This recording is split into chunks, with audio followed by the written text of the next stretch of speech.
excúsenme, que fue señalar que frente a ese tipo de actos, así negaran o así reconocieran prestaciones periódicas, no había término de caducidad.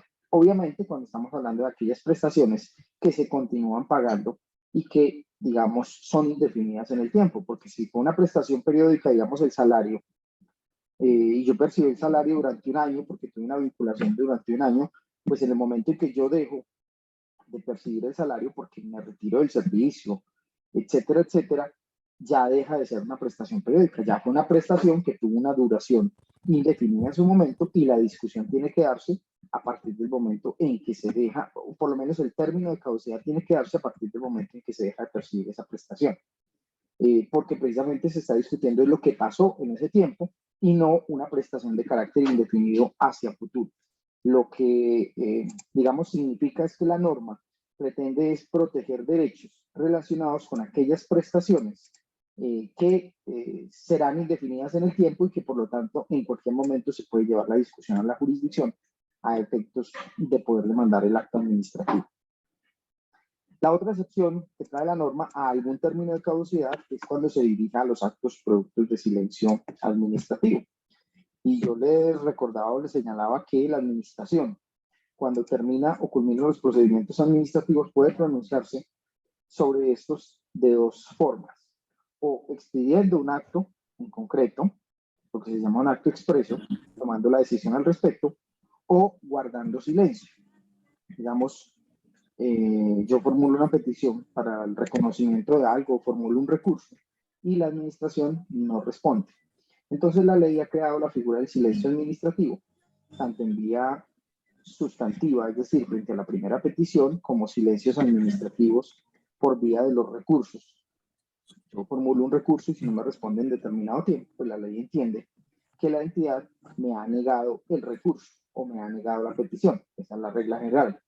Hay algunas normas que establecen que el no responder la petición o no responder el recurso, pues da lugar a entender que se accedió a la petición. Eso se llama el silencio administrativo positivo.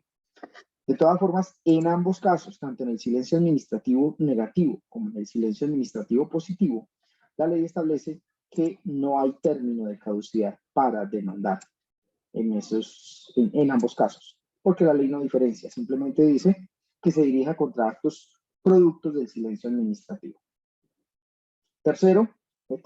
Quinto, la ley dice que no hay tiempo para demandar cuando se trata de la acción de cumplimiento o el medio de control de cumplimiento de norma con fuerza de ley o de un acto administrativo. Y ello pues simplemente es traer, digamos, al código lo que ya estaba dispuesto en la ley 393 de 1997. Y por último, señala la ley en aquellos casos expresamente, bueno, en los demás casos expresamente establecidos en la ley. Y digamos que esa es una regla de carácter general que suele tomar el legislador cuando, digamos, un listado no es taxativo y pueden existir otras excepciones consagradas en alguna otra norma posterior o en alguna otra norma especial que no predica término de caducidad. Por ejemplo, antes de la ley 1881, la acción de pérdida de investidura no tenía término de caducidad. Entonces esa es una de las que uno podría decir encajaban en este último literal, porque la norma ni lo incluía dentro del numeral 1, ni lo incluía en ningún otro lado, porque tiene una norma especial. En ese caso creo que la norma era la 144, ley 144 del 94, pero a partir de la ley 1881 de 2018, es decir, recientemente, hace 2 años y medio, eso fue como en enero, esa acción sí tiene término de caducidad. Entonces, este último literal está hecho para aquellas otras acciones o medios de control que tienen una regulación específica en otra norma y que esa otra norma puede señalar que no tiene término de caducidad. Un ejemplo adicional es la acción popular o lo que llamamos aquí el medio de control de protección de derechos e intereses colectivos. Según la ley 472 del 98, para ejercitar ese medio de control no hay un término de caducidad. Miren que ese medio de control no está previsto en este listado del 164. Entonces uno tendría que encasillarlo en el literal F del numeral 1, que dice en los demás casos expresamente establecidos en la ley. No sé si tienes alguna pregunta adicional, Jaime, o alguno de los compañeros en frente. Sí, no. Podríamos traer también como ejemplo los delitos de lesa humanidad, que me parece que son tan vigentes y que nunca pasarán el pueblo colombiano tratando de que se reconozcan que determinados delitos son de lesa humanidad. Entonces, la caducidad de esos delitos, para la reparación directa, ¿cómo los deberíamos tener en cuenta? Pues Jaime, le cuento que frente a eso todavía hay miles de discusiones.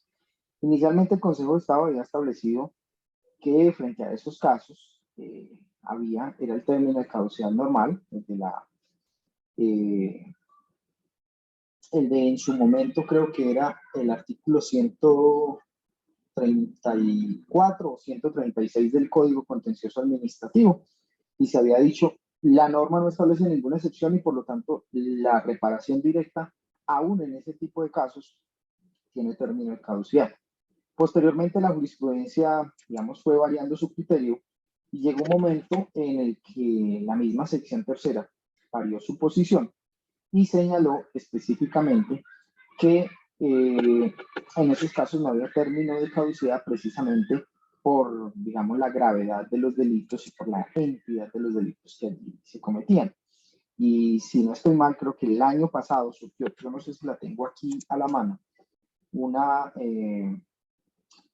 jurisprudencia, espérenme a ver si yo la encuentro aquí en este momento. Creo que yo se las había compartido, si no estoy mal. Caducidad.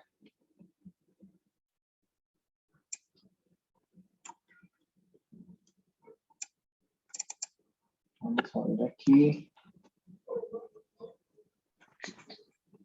Crímenes que fueron declarados de lesa humanidad, como el magnicidio de Galán, de Álvaro Gómez, etcétera, ¿no? Sí, pero eso es para efectos penales. Pero para efectos patrimoniales, la jurisprudencia venía diciendo que tenía término de caducidad. Sin embargo, pues no la tengo aquí como a la mano. Yo sí la tenía. A ver si de pronto la encuentro aquí a la mano. Ya había venido señalando que la caducidad en ese tipo de medios de control, o sea, que no había caducidad en ese tipo de medios de control dada la propia entidad, o digamos, la gravedad del hecho sobre el cual se estaba presentando la demanda. Sin embargo, la sección tercera, no recuerdo si fue este año específicamente, creo que fue este año, sacó una sentencia de unificación donde volvió a la tesis anterior, señalando que efectivamente en estos casos cuenta el término de caducidad. Entonces, digamos que ahí eso es un tema que no está acabado, que no está pulido, y hasta que el legislador no lo incorpore a la legislación, pues será uno muy difícil que ahora de señalar que hay una posición unificada en ese sentido. Por ejemplo, aquí en la legislación ya se incorporó el tema de cuándo se demandará o cuándo se puede mandar o a partir de cuándo se cuenta la caducidad en el tema del delito de desaparición forzada. Entonces, el inciso 2 del literal I dice, sin embargo, el término para formular la pretensión de reparación directa derivada del delito de desaparición forzada se contará a partir de la fecha en que aparezca la víctima o en su defecto desde la ejecutoria del fallo definitivo adoptado en el proceso penal, sin perjuicio de que la demanda con tal pretensión pueda intentarse desde el momento en que ocurrieron los hechos que dieron lugar a la desaparición. Entonces, digamos, eso que está previsto allí en la norma no lo tenía el código anterior. ¿Fue producto de qué? De la jurisprudencia emanada del Consejo de Estado en relación con ese tipo de delitos, porque antes se señalaba que la caducidad debería contarse a partir de la ocurrencia del hecho de desaparición.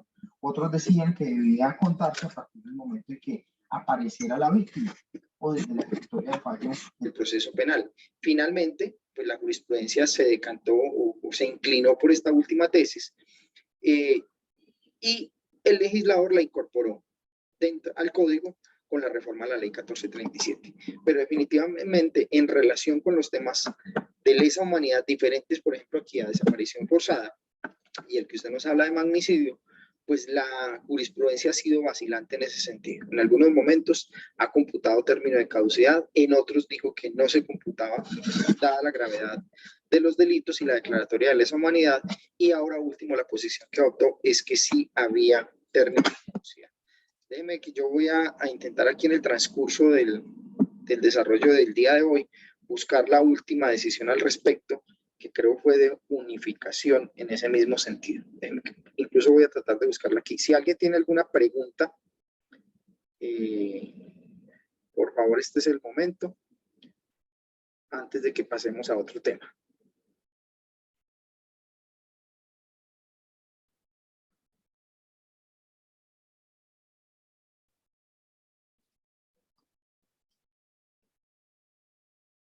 Mire, aquí está, por ejemplo,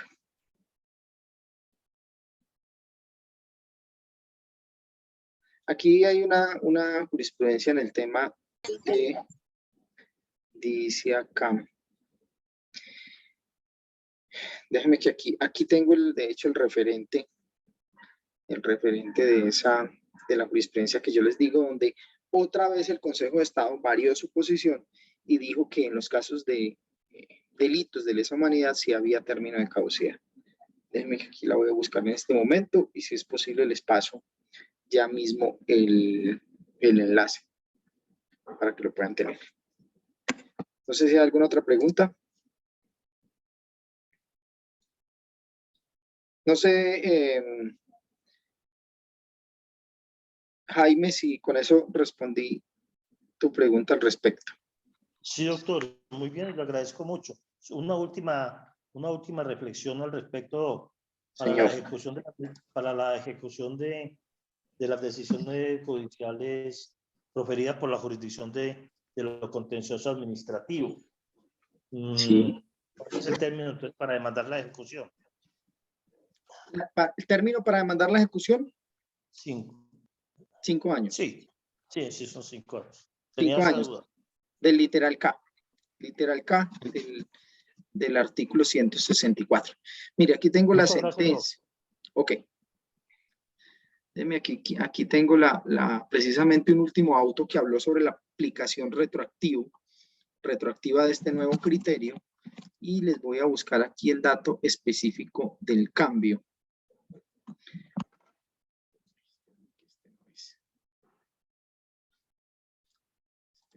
Este no es.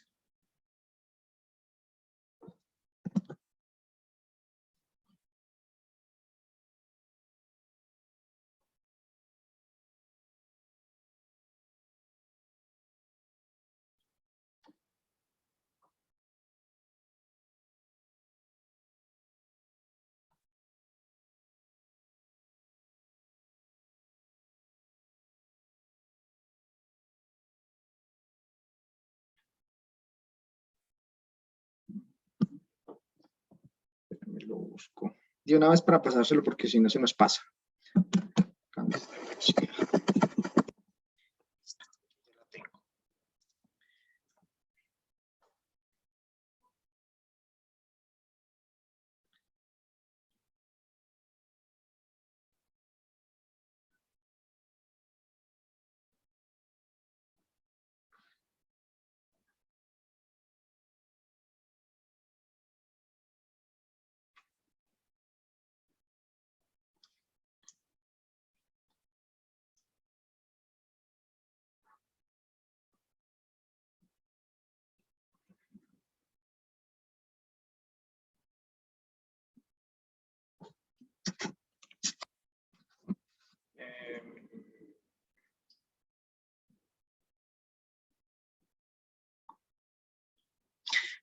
Mire las posiciones que había sobre el efecto.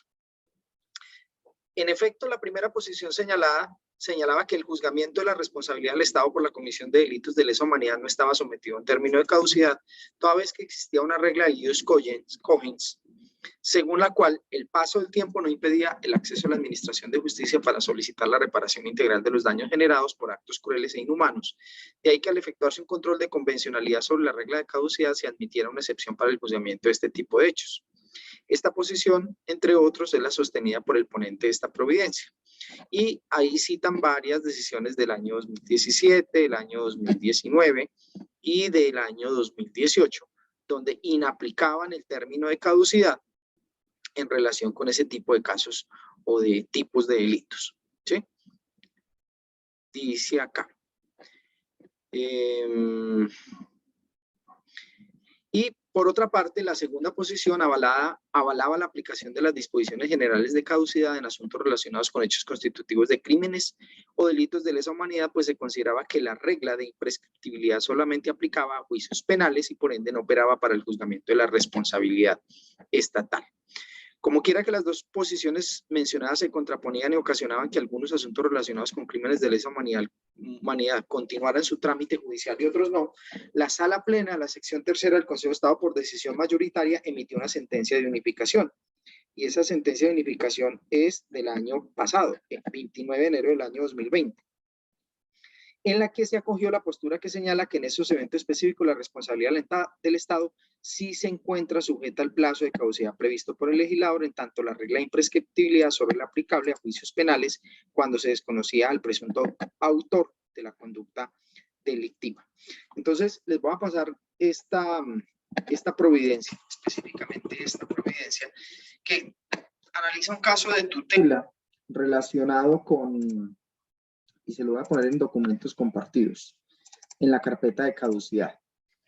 Entonces, analizaba un caso donde le aplicaron a un proceso que ya venía tramitándose con la tesis de no haber caducidad, le aplicaron la última tesis sobre sí caducidad, y entonces el Consejo de Estado aquí tutela por aplicación retroactiva del precedente que cambia la posición.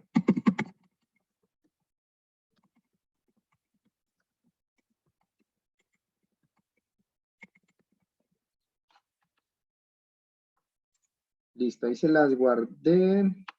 Ustedes tienen el acceso a la carpeta compartida.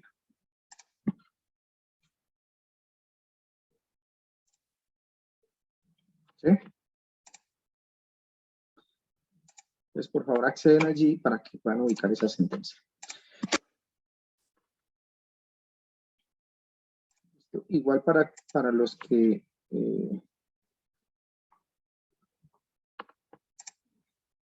de pronto en este momento no tengan acceso, les voy a publicar en el chat el acceso a la providencia respectiva. Me dice aquí, ¿cómo quedaría el tema del valor del precedente en razón a que varían las consideraciones? Ah, bueno, ahí entonces pueden ver dentro de esta misma sentencia, dentro de este fallo de tutela, pueden ver el análisis que hace al respecto el Consejo de Estado. Digamos que ahí también ha sido muy vacilante el Consejo de Estado, porque en algunos casos, como en este tutela, por el hecho de que se aplica un precedente no vigente a un caso que se había iniciado con anterioridad. Pero en materia prestacional hemos visto cómo el Consejo de Estado, obviamente, digamos, empujado por las decisiones de la Corte Constitucional, ha aplicado un precedente de unificación posterior a casos que se iniciaron en vigencia de un precedente anterior.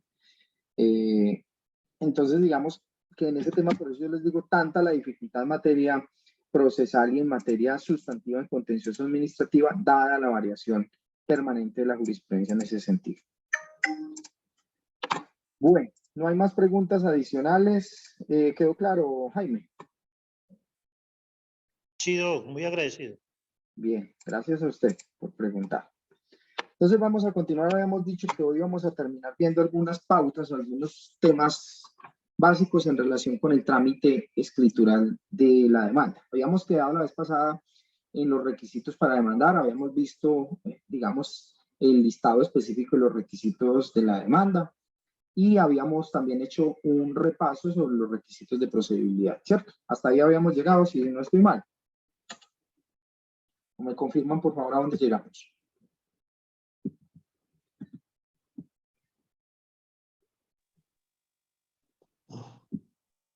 Los requisitos de la demanda hasta el numeral 7.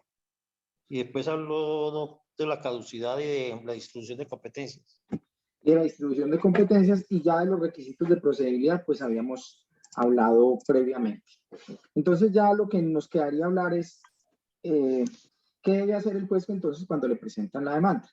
Entonces, cuando le presentan la demanda, el juez lo primero que tiene que hacer es pues revisar si ésta cumple los requisitos establecidos por la ley, si cumple los presupuestos procesales de la demanda y los presupuestos procesales de la acción a efectos de poder determinar si la admite, inadmite o rechaza.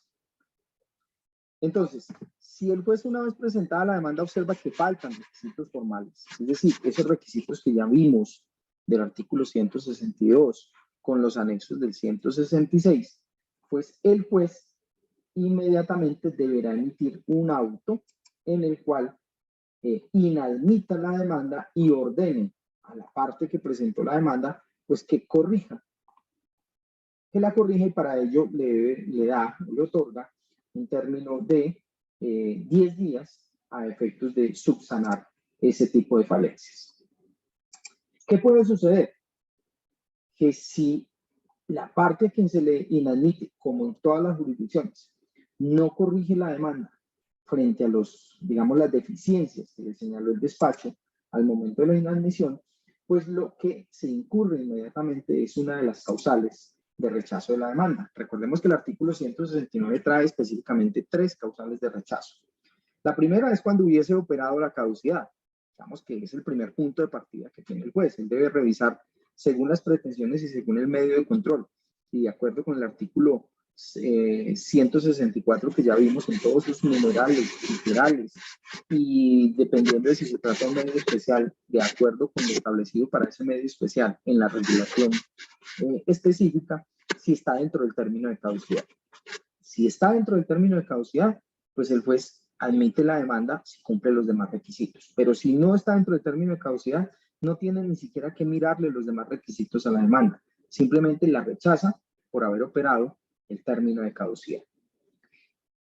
En segundo lugar, si él ve que tiene la caducidad, es decir, que cumple ese presupuesto, y ve también que cumple con los presupuestos establecidos o los requisitos previos para demandar del artículo 161, que ya habíamos revisado, que son la conciliación, en el caso que sea exigible, el agotamiento de los recursos obligatorios, y si hubiese dado oportunidad para formularlos, si es una acción de cumplimiento, si se hizo la constitución en renuencia, si se trata de una acción o un medio de control de protección de derechos e intereses colectivos, lo que denominamos acción popular, si verifica que el demandante sí hizo la reclamación previa que establece el artículo 144, o si tratándose de una acción de repetición o medio de control de repetición, se acredita el pago de lo que se pretende obtener repetición en la demanda, pues entonces el juez admitirá la demanda. Pero si no encuentra cumplidos ni los requisitos formales, ni encuentra que están acreditados los requisitos previos para demandar que establece el artículo 161, pues el camino indicado para el funcionario judicial en ese caso es que inadmitir la demanda.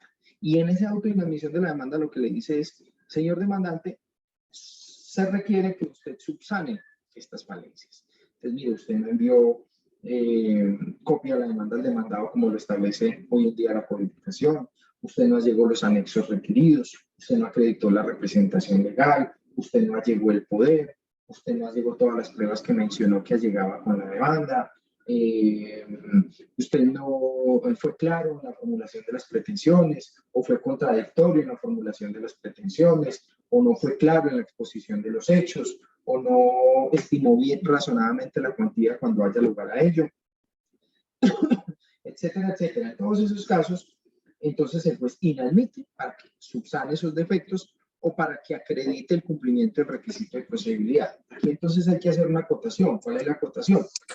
Que resulta que en la ley 640 del año 2001 se establece que si el juez, que si el demandante no acredita el cumplimiento de la conciliación como requisito de procedibilidad, esto será causal de rechazo de plano de la demanda. Y entonces había una discusión de si esa causal de rechazo de la demanda era aplicable en contencioso administrativo. Y la jurisprudencia concluyó que en esos casos no es aplicable a esta jurisdicción la causal de rechazo de la demanda establecida en la Ley 640 de 2001. Y básicamente señaló es que si bien la Ley 640 lo preveía como una causal de rechazo, lo cierto es que la Ley 1437 no lo consagró como tal.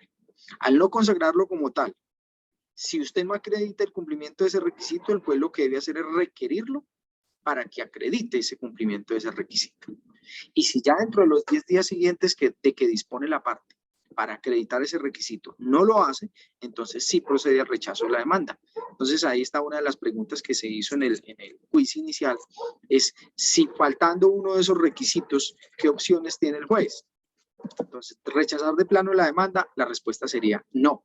Aquí puede inadmitir la demanda. Pero además hay que tener en cuenta algo.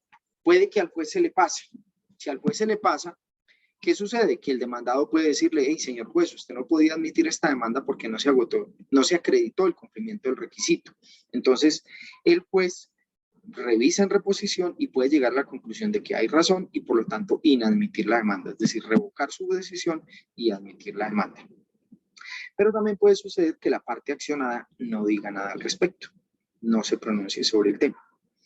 Entonces, la ley faculta a que el juez en una etapa posterior, esto es, al momento de resolver las excepciones dentro del proceso, de las excepciones previas, pueda declarar incluso terminado el proceso por no haberse acreditado ese requisito. Ese es un tema que es muy álgido y ha sido muy discutido en esta jurisdicción, porque algunos consideramos que si el juez no avisoró que no sea, digamos, el incumplimiento de esos requisitos y la parte demandada tampoco dijo nada, el juez, por lo menos, después de esa primera oportunidad que da la ley en el artículo 175, no podría dar por terminado el proceso porque este se sanea o subsana por el silencio de las partes.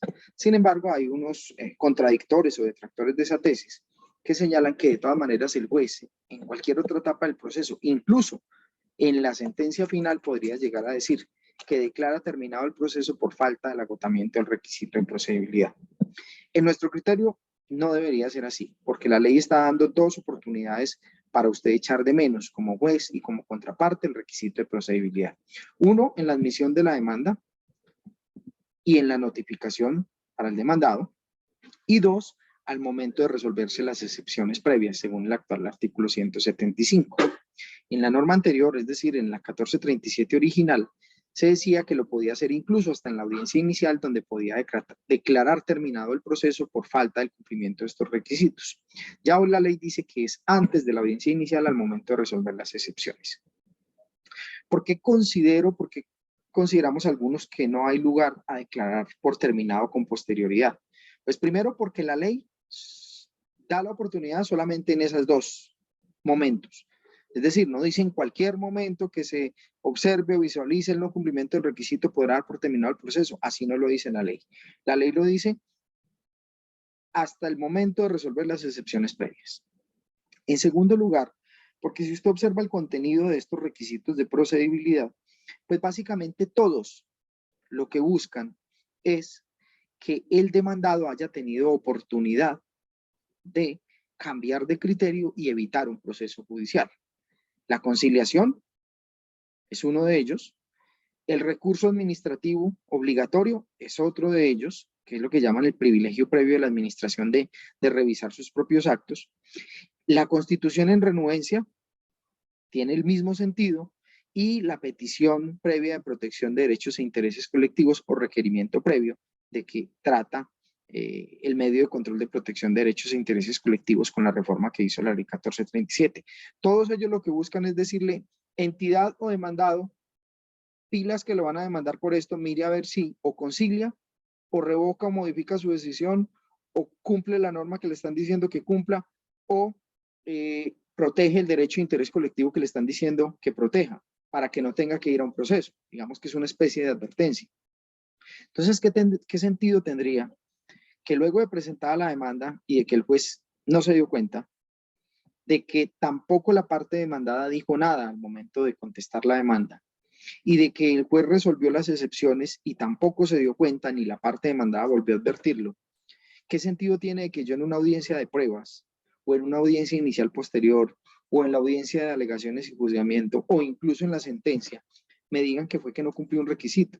Si es que la entidad demandada ha tenido todas las oportunidades del caso, incluso desde la notificación de la demanda, desde el traslado de la demanda, desde la oportunidad para recurrir, desde el momento en que le notifican el traslado, las excepciones previas, la decisión sobre excepciones previas, desde el momento en que lo citan a audiencia, tiene todas esas oportunidades. ¿Para qué? Para conciliar, porque lo puede hacer en cualquier parte del proceso, para hacer una oferta de revocatoria directa, si es que se trata de un acto administrativo, entonces hacer oferta revocatoria, para cumplir la norma que supuestamente incumplió o para proteger el derecho de interés colectivo. Entonces no tendría razón que con posterioridad le digan al demandante, oiga, no, qué pena, se nos olvidó desde el principio decirle que usted debió haber cumplido esto, pero como no lo cumplió, entonces le cierro las puertas del acceso a la administración de justicia.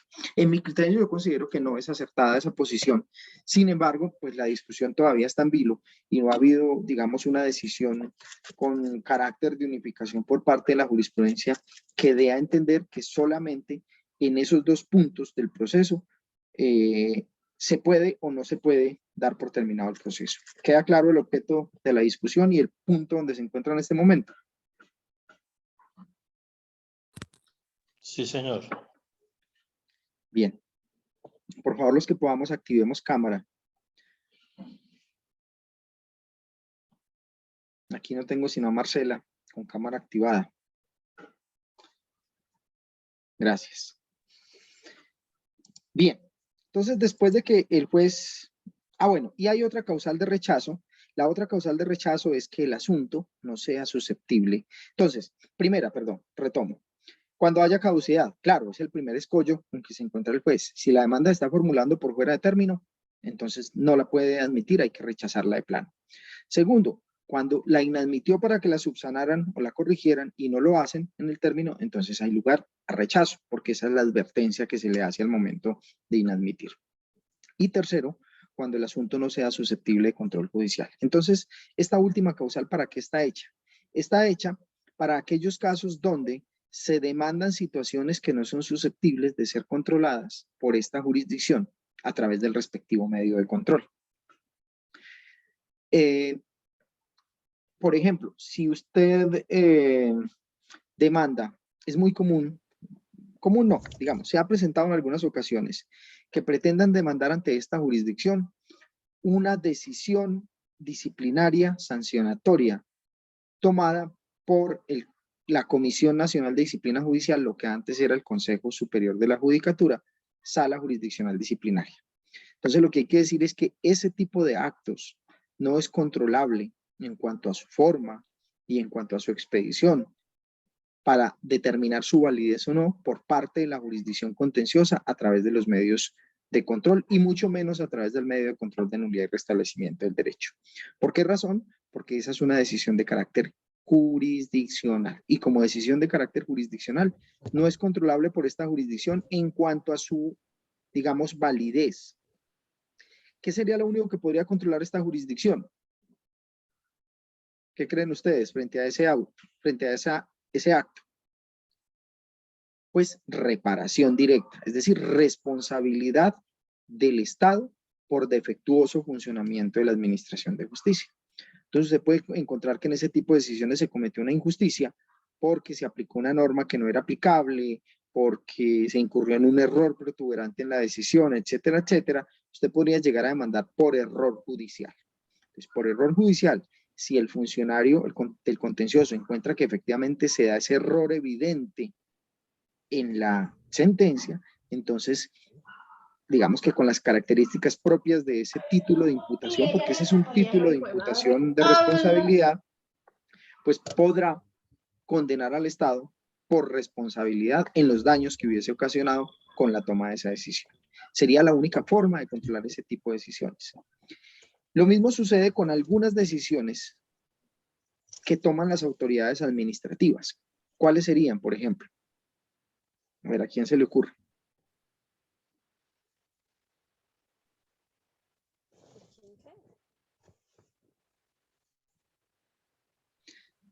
Ana María, ¿quién es la que trabaja aquí en la, creo que trabaja en la superintendencia? Una de ustedes, si no estoy mal, ¿cierto? Es Ana Mary, creo. No, doctor. O Ana María, no recuerdo quién es, alguna de ustedes que trabaja en una superintendencia. ¿O estoy Ana equivocado? María Navarro. Ana María Navarro.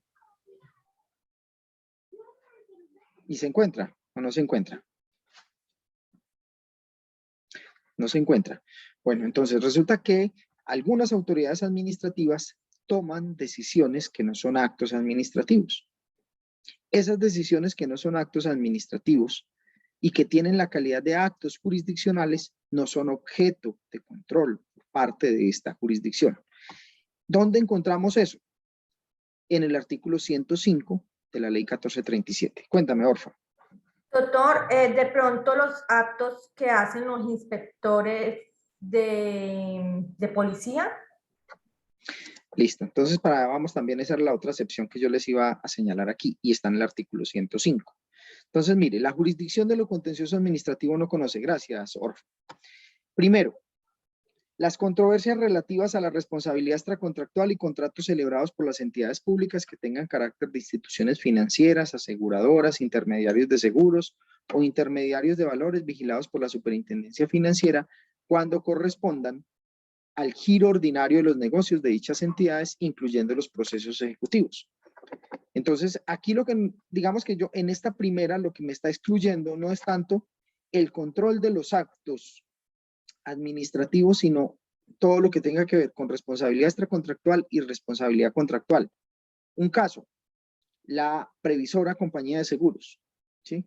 Es una entidad estatal o por lo menos es una sociedad de economía mixta con participación mayoritaria del Estado.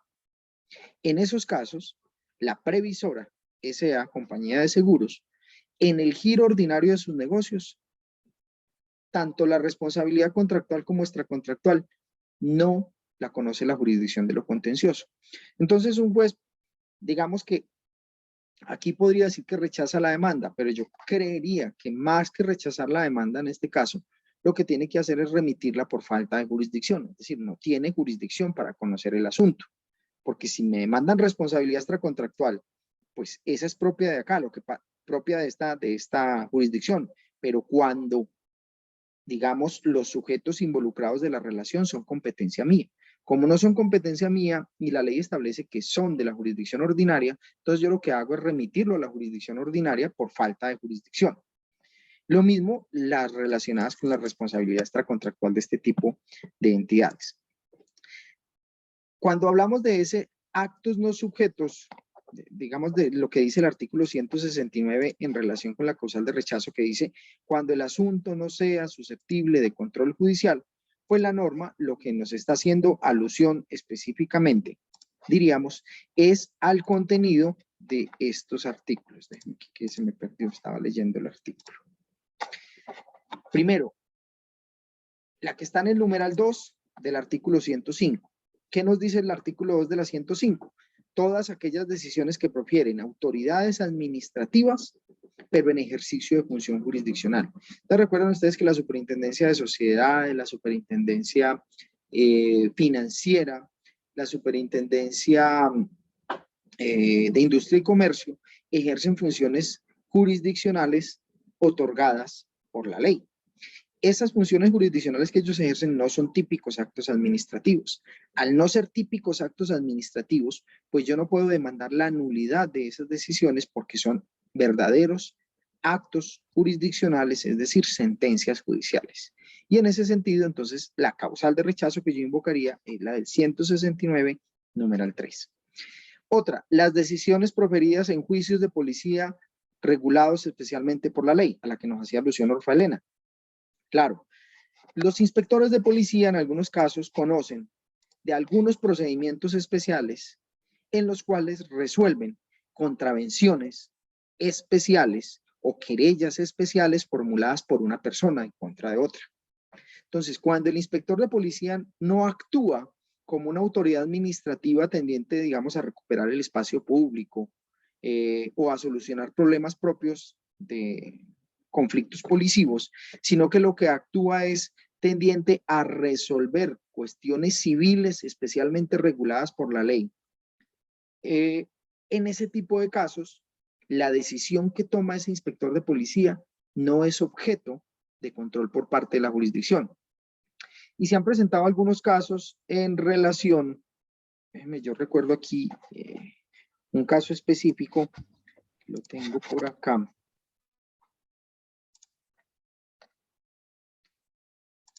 Nada más, solo de este año creo que, y me llegó para trámite de conciliación extrajudicial. Vamos a ver si fue este año o fue el año pasado, a finales.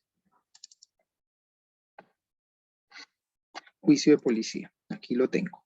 Y el caso era específicamente relacionado con una decisión tomada por un inspector de policía por medio del cual declaró probada la perturbación de la posesión a favor de una persona en relación con la conducta de otra persona. Entonces ese juicio especial de perturbación a la posesión establecido en la ley como competencia de los inspectores de policía no es controlable por la jurisdicción. ¿Por qué? Porque incluso la misma ley que regula ese tipo de juicios de perturbación a la posesión lo que dice es que la decisión del inspector de policía es una decisión temporal, transitoria, y que la decisión definitiva la toma un juez civil al momento de formularse ya una demanda civil, sea de pertenencia o sea un proceso posesorio, para determinar finalmente que había una perturbación y que se debe restituir definitivamente el bien o la parte del bien que se estaba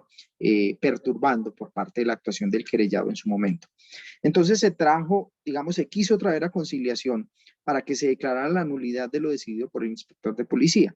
Entonces, digamos que en el auto donde se rechaza o se dice que ese asunto no es conciliable, lo que le señalamos al momento de rechazar el asunto es que primero eso está excluido porque encaja perfectamente en la excepción del artículo 105 numeral 3 y específicamente se trae a colación aparte de la sentencia T-176 de 2019 que habla de funciones jurisdiccionales de los inspectores de policía. Y asimismo se trae jurisprudencia del Consejo de Estado que señala que ese tipo de juicios son unos juicios transitorios en los cuales el inspector de policía toma una decisión para, digamos, hacer respetar un statu quo o una situación transitoria, pero que definitivamente quien resuelve de fondo es el juez ordinario civil porque es una controversia entre particulares sobre un predio. Y eso no tiene competencia porque no tiene que ver con administración pública ni decisiones administrativas del Estado, sino que tiene que ver con una competencia específica que se le dio al inspector de policía para resolver transitoriamente una situación. Jaime. Doctor, yo Sí, también. Perdón, vamos sigue, levantando la mano para yo poder darles la palabra en el orden. Jaime. Sí, Doc. Usted está hablando precisamente del statu quo, la demanda de statu quo para tratar de frenar los actos que perturban la posesión ante la inspección de policía, ante el inspector de policía o la primera autoridad. Entonces, yo pienso que eso tiene que revisarse en algún momento por una situación, porque eso sirve para llevarlo como prueba al contencioso administrativo en el momento dado, y es una prueba muy válida llevar una demanda de statu quo a favor de la persona demandante en el sentido que tiene ganado un statu quo, de manera que en el litigio aparece y la hemos utilizado en múltiples ocasiones, y luego cuando viene la demanda, bueno, ante el juez civil, perdón, por una prescripción adquisitiva de dominio, pues créame usted que es muy válida esa decisión que ha tomado el inspector de policía. Ha hecho carrera dentro del ejercicio de la jurisdicción civil, por supuesto. Entonces uno la aporta y dice el juez, y llama nuevamente a los testigos del statu quo, presenta la prueba, el registro fotográfico de los actos perturbatorios a la posesión, y créame que lucen como positivos dentro de la decisión del juez. Pero lo que usted dice es absolutamente válido. Eso no es sujeto de control, pero sí debería para evitar esa prueba dentro de la prescripción adquisitiva del dominio. Perdón. Gracias, Jaime. Lo que pasa es que hay que tener en cuenta que En este tipo de casos lo que juzga la jurisdicción de lo contencioso son decisiones de carácter administrativo que tengan que ver con el derecho administrativo y el ejercicio de funciones administrativas. Resulta que la función que ejerce allí el inspector de policía no es de carácter administrativo, ¿sí? Es precisamente una función de carácter civil para resolver una cuestión de carácter transitoria, y el hecho de que sirva como prueba con posterioridad no quiere decir que el juez ordinario la vaya a tener siempre como prueba. Puede que el juez ordinario concluya lo contrario, puede que con base en pruebas que usted refuerce o que refuerce, digamos, a quien el inspector de policía le sustrajo el bien en su momento. Dice, mire, señor juez, la decisión del inspector de policía estuvo totalmente amañada, alejada de la razón, etcétera, etcétera, y aquí presento las pruebas. O sea, el escenario válido para yo discutir esa decisión del inspector de policía es ante el juez de circuito, quien no está amarrado por la decisión del inspector de policía. Es simplemente, digamos, un preliminar que él puede tener en cuenta si encuentra que está reforzado con las pruebas que se ligan al proceso ya ordinario.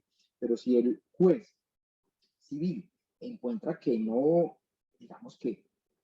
revalora lo que valoró en su momento, el inspector de policía puede concluir totalmente lo contrario y decir desde un principio, no, mire, aquí se equivocó el inspector de policía. Ya uno que tendría que demandar en ese caso, digamos, si usted encuentra que lo que hizo el inspector de policía le causó este perjuicios, pues simplemente en el mismo proceso civil, usted tiene que señalar que el demandante o el querellante en su momento tiene que responder por los perjuicios que causó por esa situación, porque la decisión del inspector de policía es preliminar y no es vinculante definitiva si en el proceso ordinario finalmente se logra desvirtuar esa situación, ¿sí? Entonces, el juez ordinario tomará la medida. Digamos, por un ejemplo, había una perturbación a la posesión y el inspector de policía dijo, listo, restituye las cosas al estado en que estaban, statu quo, ¿sí? Y el supuesto perturbador de la posesión logra demostrar en el proceso ordinario que las cosas no eran así, sino que él ya había adquirido por prescripción. Entonces, lo que le pide al juez ordinario es, además de que declare la adquisición de pertenencia por prescripción, que se le paguen los perjuicios mientras estuvo privado, con base en la decisión que obtuvo. Juan Pablo, pero por favor informen para ver si... El tiempo en el cual el supuesto afectado con la perturbación recuperó el bien. Entonces, digamos, esa discusión, dice la ley, es propia del juez civil, quien define definitivamente esa situación de la posible perturbación que hubo de la posesión. Entonces, por esa razón, no habría que traerlo aquí. Usted lo reclama de quién es el responsable, no es el inspector de policía, es quien promovió la querella y a quien finalmente en el juicio definitivo se le vence por esa querella que formuló. ¿Sí me hago entender? Esa es la situación. Si el juez ordinario civil, por el contrario, coincide con lo que dijo el inspector de policía, lo que está diciendo la legislación, pues simplemente usted perdió, digamos, tanto en el juicio de policía como está perdiendo aquí en el juicio ordinario que se inició con posterioridad.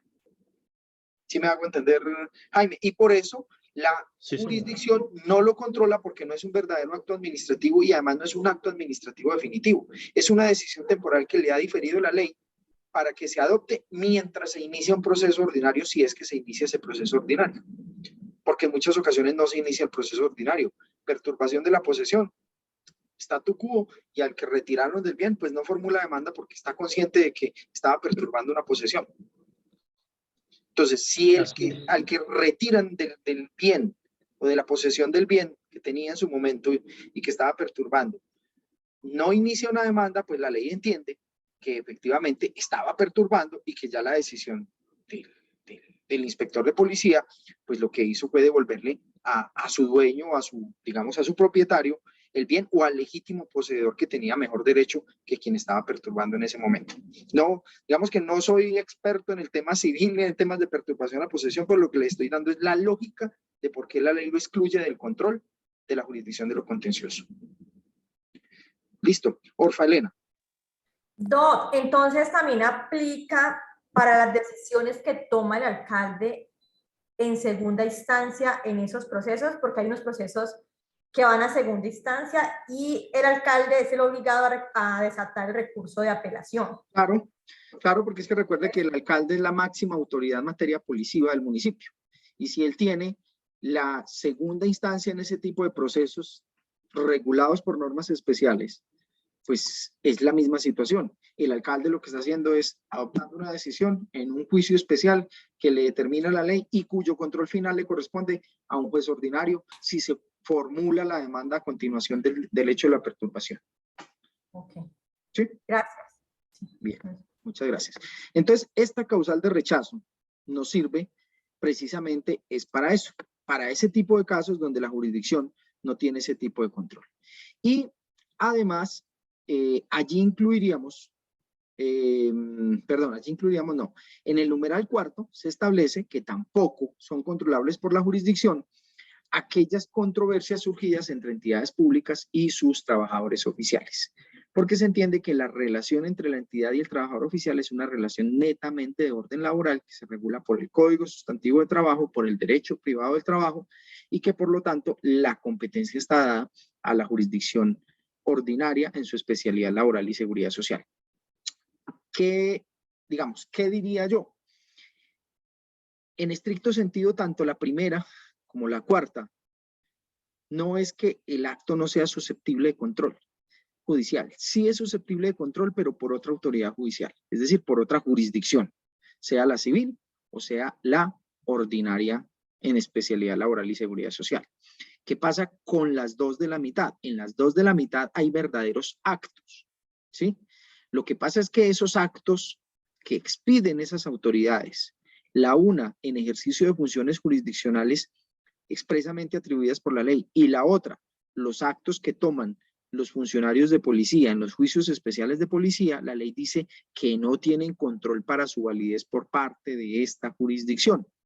Para su validez, no obstante que en algún momento pueda reprocharse responsabilidad extracontractual por la falla en la prestación del servicio, que es otro tema diferente. Ahí ya no se mira la validez ni se invalida lo actuado, sino que llegado el caso y de demostrarse que hubo una falla en la prestación del servicio, ya por el título de responsabilidad o de imputación respectiva que se le haga a la entidad pública, pues podrá obtenerse una indemnización de perjuicios, más no la declaratoria de nulidad o de invalidez del acto o la decisión que tomó esa autoridad. ¿Sí me hago entender? Ok. Bien, entonces esas son las causales de rechazo. Esas, digamos, son las posiciones que puede asumir el juez al momento de realizar la demanda. Pero también puede que el juez encuentre que efectivamente se presentó la demanda con todos los requisitos, el acto es susceptible de control judicial, es competencia de esta jurisdicción, no se ha vencido el término de caducidad, etcétera, y se cumplieron todos los presupuestos o requisitos previos para demandar. Entonces el juez, con base en el artículo 171, emite un auto admisorio. Y ese auto admisorio pues ordena las notificaciones respectivas, tanto al demandado, al Ministerio Público, a los terceros que puedan tener interés en el proceso. El juez los puede vincular desde el principio y ese auto tiene dos formas de notificación. Una notificación que es por estado. ¿Y a quién se hace esa notificación por estado? Al demandante, porque hasta ahora es el único sujeto involucrado en la actuación. Yo presenté la demanda, se la presento al juez, el juez la valora, me la admite, pues hasta ahora no estoy sino yo, me la notifica por estado. ¿Por qué? Porque yo podría en un momento dado, frente al auto admisorio, si yo soy el demandante, yo podría decirle, señor juez, le faltó por dar una orden que dispone la ley en estos autos admisorios. Señor juez, debe vincularse a otra persona, que yo no la solicité, pero usted debió vincularla. Señor juez, corrió mal el término o dio un término que no corresponde con la ley para contestar la demanda. Entonces, en ese caso, el demandante tiene la opción de formular recurso contra ese auto. ¿Qué sucede allí? Que él puede interponer el recurso, el juez lo resuelve y el juez puede o revocar o modificar o simplemente confirmar la decisión. Digamos que ya confirmó la decisión, que el auto admisorio está en firme, que todo está chévere, que todo está ok. Entonces el juez notifica esa decisión al demandado y al Ministerio Público. ¿Qué puede suceder? Que cuando se hace esa notificación, por eso es que tiene doble notificación, cuando se notifica al demandado y al Ministerio Público, que tiene que ser personal, entonces, pues personal en la forma establecida en el código, entonces lo que sucede es que tanto el demandado como el Ministerio Público o los terceros a los que se les notifique, pues pueden, en ese caso, formular también recurso de reposición. ¿Por qué? Porque le pueden decir al juez, señor juez, usted no miró bien la caducidad, señor juez, usted no miró bien los requisitos, señor juez, falta el requisito de procedibilidad que les decía ahora.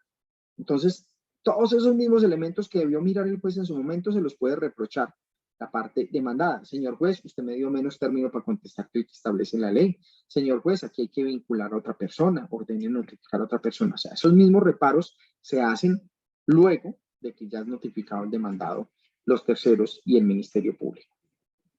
Si finalmente no hay reposición, entonces debemos tener en cuenta que el juez, en el auto admisorio de la demanda, según el artículo 171, pues ordena dar el traslado respectivo. ¿Y cuál será el término de traslado? Ahí sí, como yo les he dicho cada rato, lo que decía mi profesor de pregrado, todo tiene sus adependes y sus asegúnes. Pues depende del tipo de proceso. Si estamos en el proceso ordinario, o sea, aquellos medios de control que se tramitan por el procedimiento ordinario, pues el término de traslado será el que establece el artículo 172 de la ley 1437. ¿Que cuál es el término? 30 días.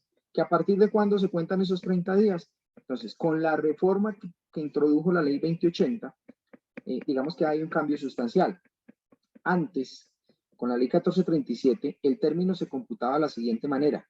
Yo notificaba, tenía que esperar a notificarlos a todos, y una vez que estaban todos notificados, esperaba 25 días, y luego empezaban a correr los 30 días del traslado, en el procedimiento obviamente ordinario. Entonces, técnicamente lo que decían las entidades, o lo que, digamos, se computaba, era que las entidades tenían 55 días para contestar, 25 iniciales más 30. La ley 2080, cuando reforma la 1437, elimina esos 25 días.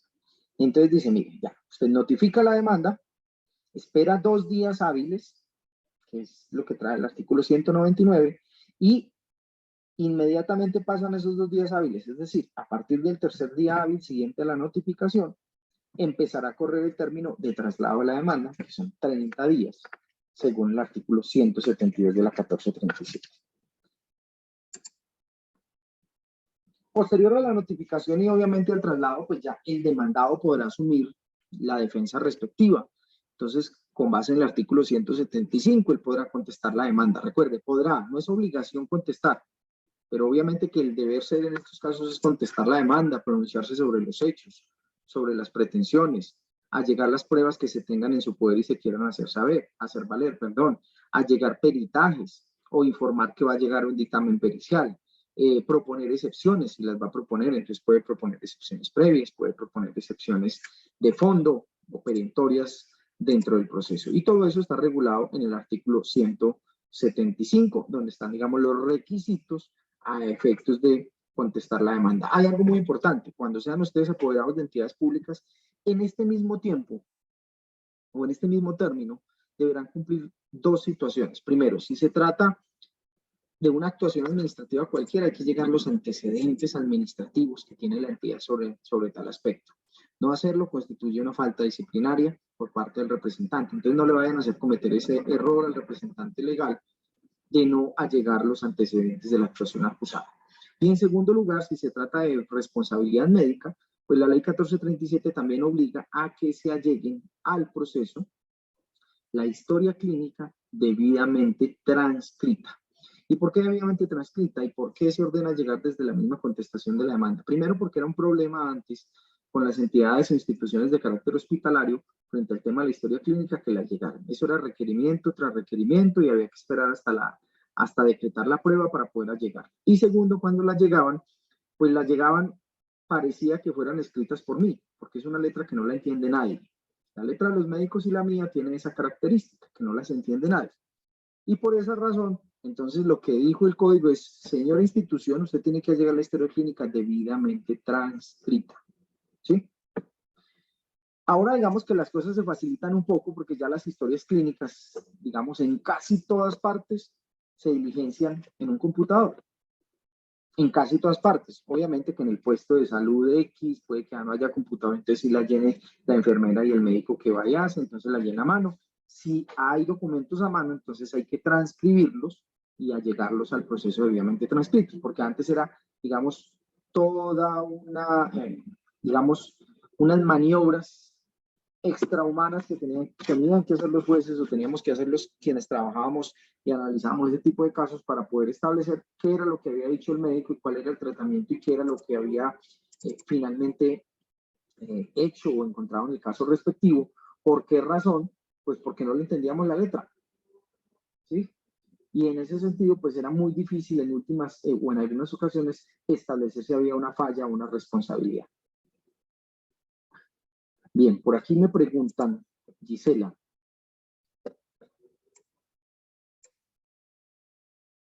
¿Esas excepciones perentorias son las mismas de mérito? Sí, son las mismas de mérito. Antes de la ley 1437, yo ya les había hablado de las excepciones para efectos de sentencia anticipada, ¿cierto? Me confirman, por favor, que vamos a hablar de la sentencia anticipada. ¿Cierto? Sí, señor. Sí, Ok, señor. gracias. Sí, señor. Claro, entonces las perentorias son las mismas de fondo, porque es que habían excepciones dilatorias o previas, que son similares, o perentorias y de fondo o de mérito, que reciben como el mismo nombre. Algún sector de la doctrina llamaba como perentorias solamente a las excepciones mixtas. Las excepciones mixtas son aquellas excepciones que se proponían como previas, pero que se resolvían al inicio del proceso mediante un auto.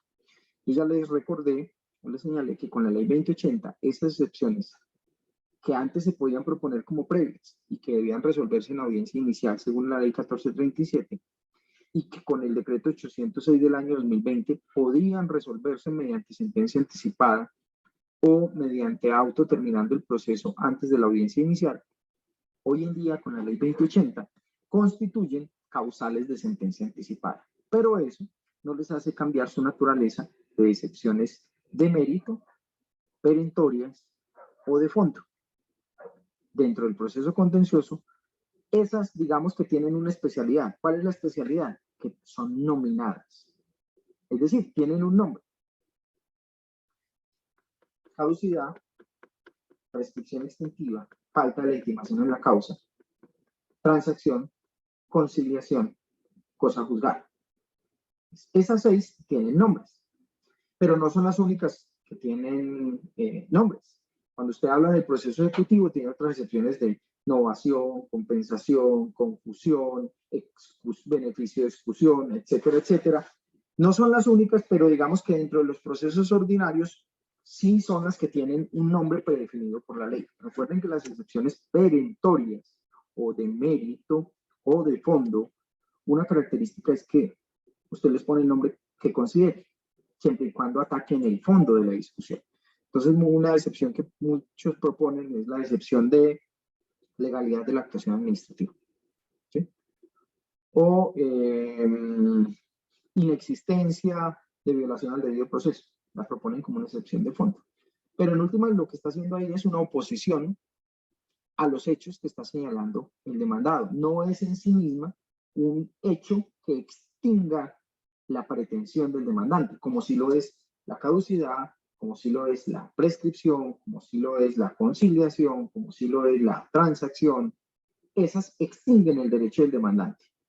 Pero en última, lo que han venido diciendo, lo que ha dicho la jurisprudencia es cuando usted simplemente se opone a las pretensiones y expone hechos que contrarían lo pretendido por el demandante, sin señalar específicamente un hecho extintivo de la pretensión de fondo, entonces no son típicas excepciones, sino que son argumentos defensivos, argumentos de defensa, y por lo tanto así deben tratarse, no como excepciones, sino como argumentos de defensa.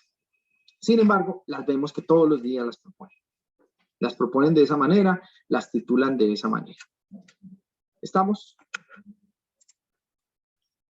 Ok. Total. Con gusto. Bien.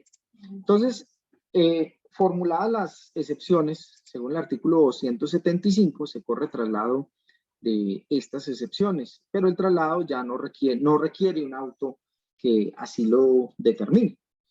En ese caso, se corre traslado por secretaría y el demandante podrá pronunciarse frente a esas excepciones.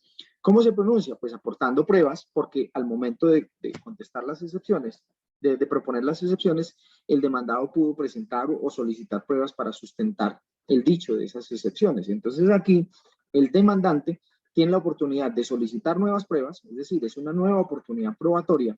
¿Para qué? Para desvirtuar las excepciones y los argumentos de la contestación de la demanda. Pero también puede, si digamos que es una excepción relacionada con falta de requisitos formales de la demanda, no allegó el poder, no allegó el certificado de existencia y representación.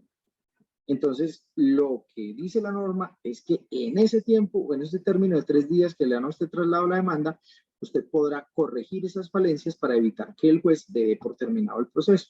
Usted podrá corregir esa situación y enderezar el proceso. Por eso es que se llaman excepciones previas que enderezan el proceso o previas que, digamos, organizan el trámite procesal o previas que suspenden el trámite del proceso hasta que se cumpla con una actividad que no se ha cumplido y que es indispensable para continuar el proceso.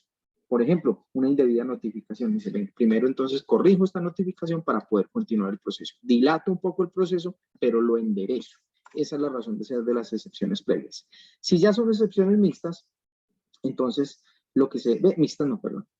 Si son excepciones perentorias o de fondo, entonces ya lo que el juez debe hacer, llegado el caso, es que si le presentan la prueba de la prosperidad de una excepción de fondo, de las que hemos denominado que dan lugar a dictar sentencia anticipada, pues correrá traslado, dirá que va a correr traslado frente a esa excepción que se ha propuesto para determinar si se dicta o no se dicta sentencia anticipada. Y en ese caso, si la encuentra aprobada, pues dicta sentencia anticipada y termina el proceso. De lo contrario, entonces lo que hace el juez es ya dejar para el momento del decreto de las pruebas respectivas, dependiendo de dónde lo vaya a hacer, decretarlas y practicar las pruebas dentro del respectivo proceso. En esta misma fase, como yo les decía, de resolver las excepciones previas, pues el juez tiene que decidir si declara aprobadas o no aprobadas esas excepciones previas. Digamos que no las declare aprobadas. Digamos que frente a una de ellas requiera una prueba. Entonces, ¿qué hace? Decreta la prueba para practicarla en la audiencia inicial y convoca audiencia inicial. También en este mismo auto, ¿qué puede hacer el juez? Lo que puede hacer es dar por terminado el proceso si encuentra que no se cumplió un requisito previo para demandar. Recuerden que yo les dije, ante la falta de acreditar el cumplimiento de un requisito previo, el juez puede o inadmitir la demanda para que se subsane en la primera fase del proceso, o cuando esté resolviendo excepciones previas, puede incluso echarlo de menos y dar por terminado el proceso. ¿Estamos? Ya, posteriormente, ¿qué sucede? Digamos que el demandado dijo sí a todos los hechos y pretensiones, yo estoy de acuerdo, efectivamente, tiene la razón. Pues eso es un típico allanamiento, hay que verificar que se cumplen los requisitos del allanamiento según el artículo 176 y se puede dictar sentencia anticipada porque es una causal de sentencia anticipada. Pero también puede suceder que la entidad presente demanda de reconvención. ¿Qué sucede? Digamos, eso normalmente se puede dar en procesos de controversias contractuales. Que el demandante sea contratista y pretenda demandar a la entidad por incumplimiento del contrato. Entonces la entidad diga, no, es que yo no incumplí el contrato, porque lo incumplió incluso usted, entonces le presento demanda de reconvención. Entonces lo contrademanda y allí surte otra vez lo nuevo, pues tiene que revisar si la demanda cumple los requisitos, si cumple todos los requisitos previos para demandar, si está dentro del término de caducidad, y si es así, admite la demanda y ordena correrle traslado a quien era demandante inicial, pero ya es por la mitad del término inicialmente previsto. Señala la norma. Dentro del término de traslado de la demanda, o de su reforma, el demandado podrá proponer la reconvención contra uno o varios de los demandantes siempre que sea de competencia del mismo juez y no sea sometida a trámite especial. ¿Sí? Vencido el término de traslado de la demanda inicial a todos los demandantes, se correrá el traslado de la admisión de la demanda de reconvención al demandante por el mismo término, perdón. El que es en la mitad del término es cuando se reforma la demanda. Ahí tenía un lapsus. Entonces, en la demanda de reconvención se corre el traslado por el mismo término, obviamente, si se trata de una misma demanda. Y por último, frente a esta etapa previa, antes de la audiencia inicial que ya la vimos, digamos que nosotros empezamos pues toda la fase de procedimiento por audiencias, pues opera el tema del desistimiento tácito, que es una figura que ya viene de larga data en la jurisdicción y que lo único que hizo este nuevo código fue retomar lo que ya se venía diciendo en el anterior código con la aparición o con las modificaciones que tuvo con la ley 1395 del año 2010. Básicamente lo que nos dice es, mire, si el proceso está pendiente de impulsarse por una actividad pendiente de la parte, de cualquiera de las partes, el juez, transcurridos 30 días, que no se haya hecho esa impulsión, o no se haya cumplido ese trámite que debe cumplirse por parte del demandante, lo requerirá y si entre los 15 días siguientes este no cumple, pues declarará terminado el proceso y con todas las consecuencias pertinentes que trae el artículo. Esa pues es una figura que es transversal y no me voy a detener en ella. Creo que con esto ya hemos dado un repaso general al procedimiento contencioso para que pasemos a ver el tema de los recursos ordinarios y los recursos extraordinarios. No sé si hay alguna pregunta adicional o si podemos pasar entonces para que hagamos el ejercicio de repaso del procedimiento ordinario repitiendo, en este caso, el quiz inicial que hicimos al momento de empezar este tema de procedimientos ordinarios y especiales. ¿Alguna pregunta? No. Entonces vamos a hacer este ejercicio rapidito para antes de irnos al receso. Voy a copiarles el enlace en el chat para que por favor accedamos y miremos a ver cómo nos fue luego de haber visto el tema del procedimiento ordinario y si logramos mejorar en esas respuestas que inicialmente habíamos dado sobre el tema. Por favor ingresemos con el enlace que está en el chat y les voy a compartir en este momento pantalla para que puedan ver ustedes mientras yo voy aquí haciendo el ejercicio.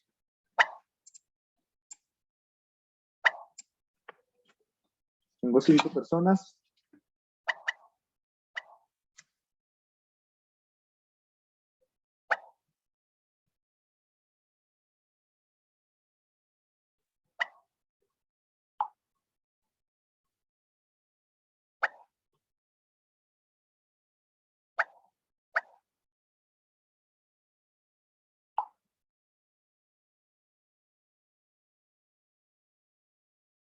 Tengo 13 personas.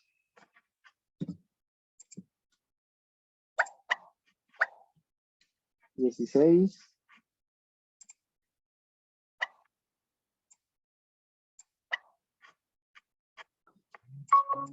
Bueno, ¿alguien tiene dificultad para ingresar o ya los que están interesados en hacer el ejercicio están todos?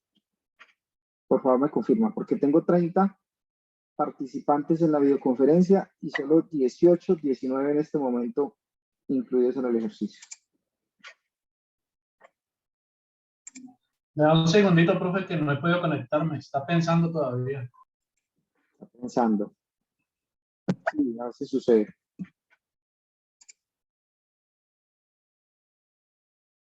No sé si yo ya estoy conectado, sí parece.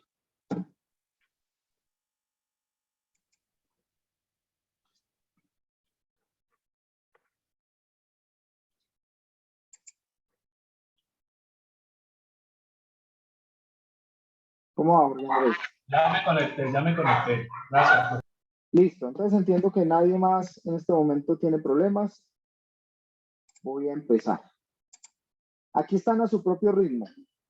Así que inician, simplemente es, mientras van contestando, van avanzando en cada pregunta.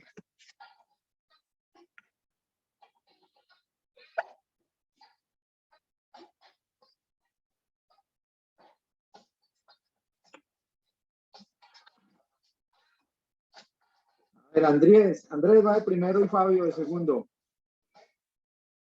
Luz Estela, tercero.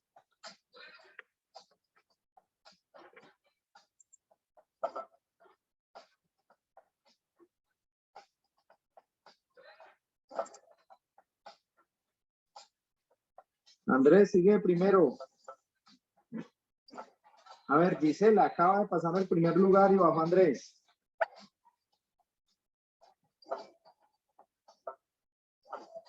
Catherine, primero. César Bocanegra, segundo. 2 aciertos de 2 respuestas posibles.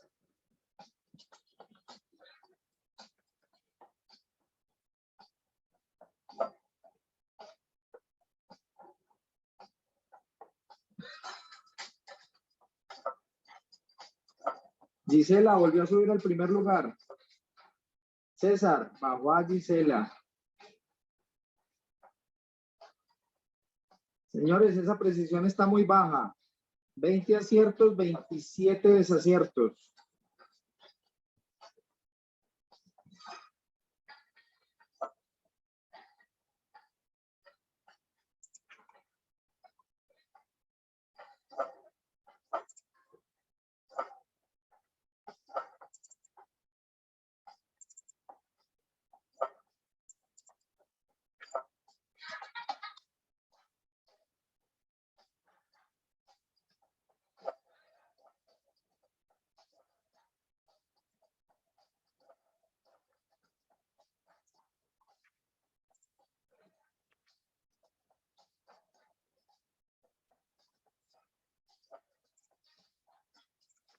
A ver, señores, ¿cómo vamos? Catherine va de primera. Luz Estela, segunda.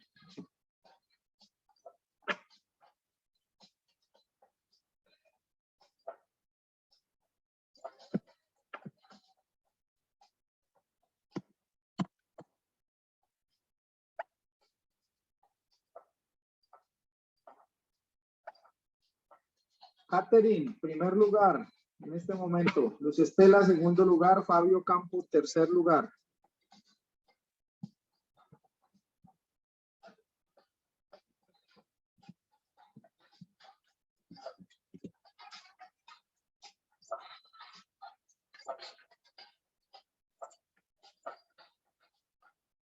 A ver, aquí tenemos la tabla de los primeros 5 lugares. Fabio subió al primer lugar. Catherine, segundo.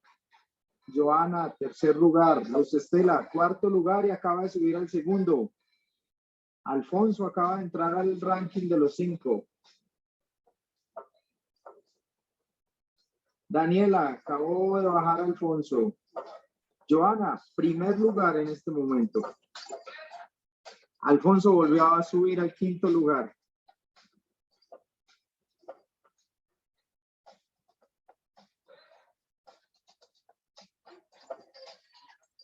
Luz Estela, primer lugar.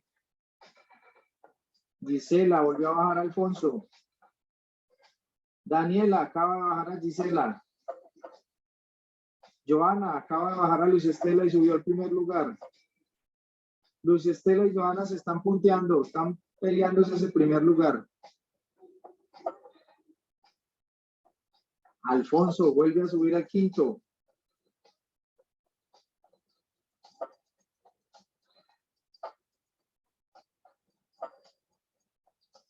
Fabio dice que va lento, pero seguro.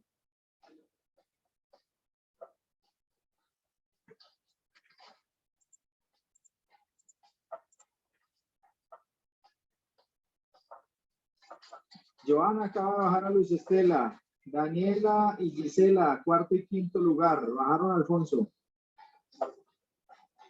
Luz Estela volvió a subir al primer lugar. Gisela, cuarto lugar. Fabio, primer lugar y bajó a Luz Estela y a Joana. Alfonso, quinto lugar. Joana, sube al primer lugar en este momento por cantidad de aciertos.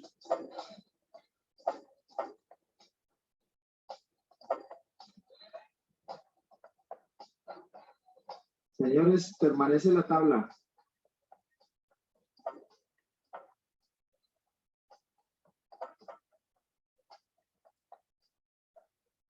Daniela, quinto lugar.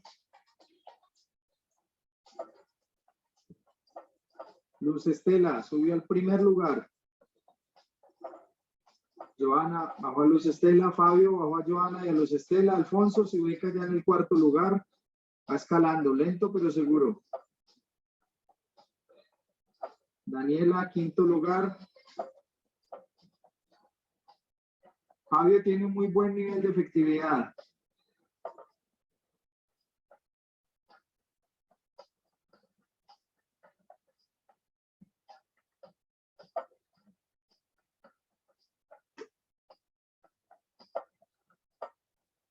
Todo ya finalizó porque el mío ya se terminó y ha dicho que había quedado en cuarto. Gisela, voy a mirar aquí, los voy a mirar a todos. Es que los que terminaron, Gisela, ya terminaste, pero por nivel de efectividad estás por ahora en el sexto lugar.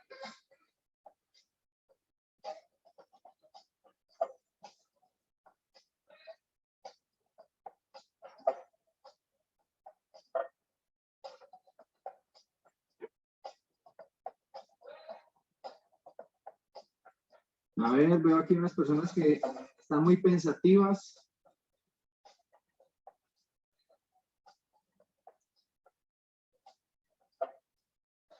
Señores, tengo un nivel de precisión del 49%.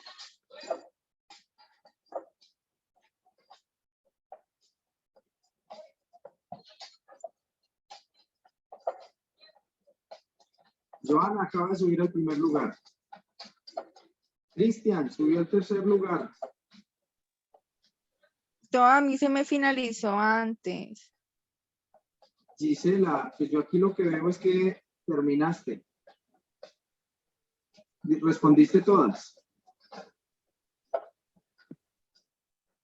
Mucha cáscara, mucha cáscara.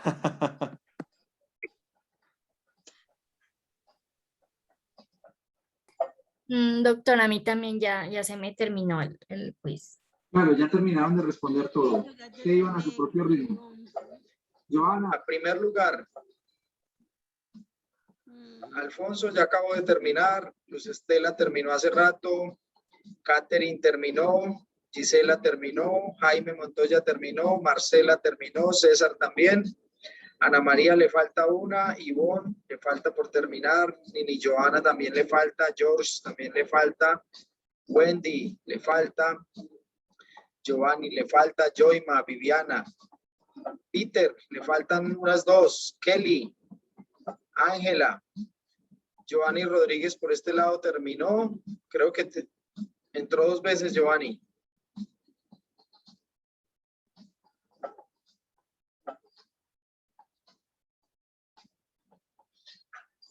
¿Cómo vamos? Bueno, voy a dar un minuto más para que se apuren a terminar.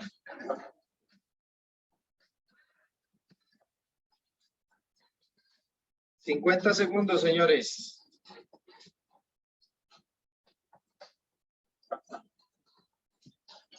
$45.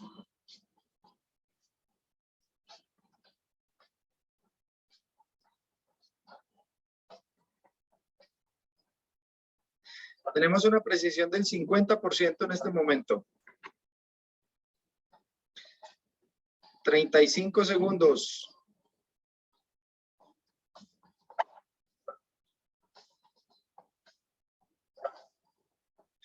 25.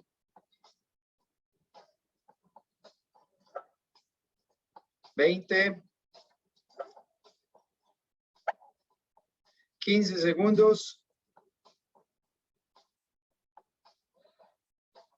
10, 9, 8, 7, 6, 5, 4, 3, 2, 1, señores.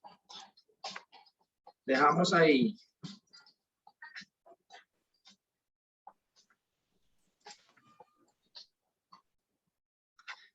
Vamos a ver cómo nos fue. ¿Qué pasó acá? Vamos a ver, voy a bajar aquí el cuestionario.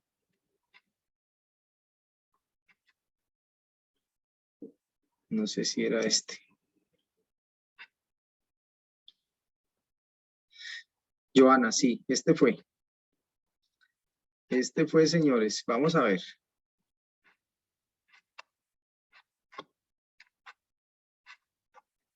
Vamos a comparar.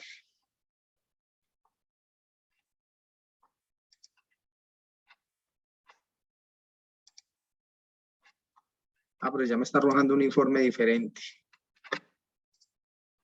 Vamos a ver. 45% de efectividad, señores. 45, mientras que en el anterior, bueno, mejoramos porque en el anterior el promedio de efectividad había sido del 26%, señores. O sea, mejoramos, pero nos falta, porque tenemos solo el 45% de efectividad. Y vamos a mirar aquí este promedio.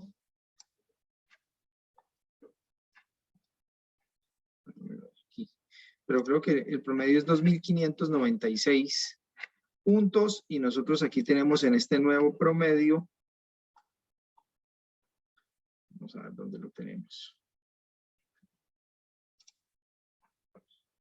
Aquí,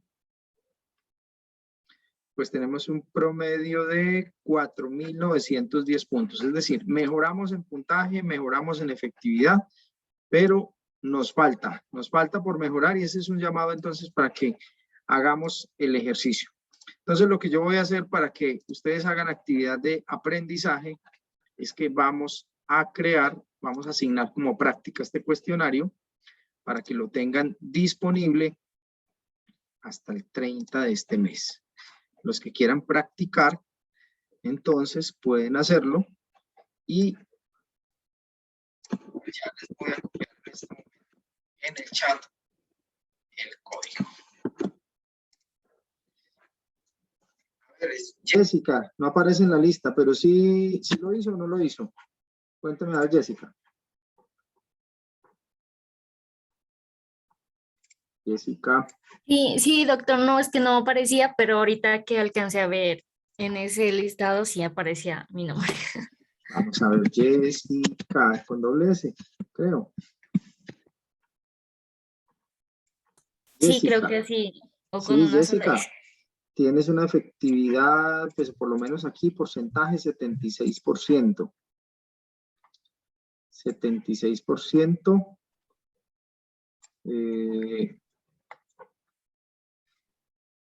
Y digamos que el primer lugar tuvo 100% de efectividad, el segundo 92% y tú estás en el 76% junto con Daniela Gallego.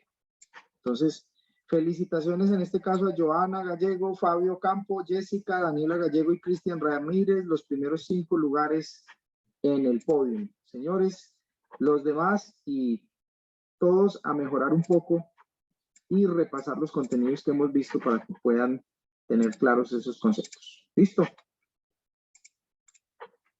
Bien, voy a dejar de compartir. ¿Quién me está hablando? Ana, ¿quién? Ana Mary, es que no se te escucha. Que no me fue bien, doctor. ¿Cómo? Que no me fue muy bien, doctor. ¿Y qué le pasó a Ana Mary? Cuénteme. No sé por qué la vez pasada me fue mejor. A ver, Ana Mary, ¿cómo le fue acá? Ana, no, aquí tengo a Ana María. Ah, pero es que no pusiste el nombre. Sí, señor. Aquí no me aparece. Entre los participantes no la tengo. ¿Qué porcentaje tuviste? Como 3 preguntas nomás, doctor. Pero la vez pasada me fue más del 50%. Bueno, entonces, ese es un llamado a repasar. Simplemente, repasemos, miremos los conceptos para que podamos, digamos, prepararnos para afrontar el proceso contencioso administrativo. Listo, entonces vámonos a un receso, son las 7:45. Vámonos a un receso hasta las 8:15 para que retomemos un tema de los recursos ordinarios y terminemos la jornada. ¿Listo? Sí, señor, gracias. Ok, gracias a ustedes. ¿Cómo le fue, don Jaime? Me logré conectar en las 7, Doc. No tenía aquí, pero no pasa nada, tranquilo. Ahí les queda para que ensayen, y se retroalimenten ustedes mismos. Bien, vamos a ver cómo quedó. En este caso era falso porque proceden los recursos que están regulados en el Código General del Proceso. Subieron Carolina, Fabio, Joimpa, Cristiano y Marcela. Bajaron todos los que estaban en primer lugar. Sigamos. Contra el auto que rechaza la demanda por caducidad procede el recurso de reposición y en subsidio apelación. Apelación. No procede recurso alguno. Solo reposición. 10 respuestas. Quedan 46 segundos. 40.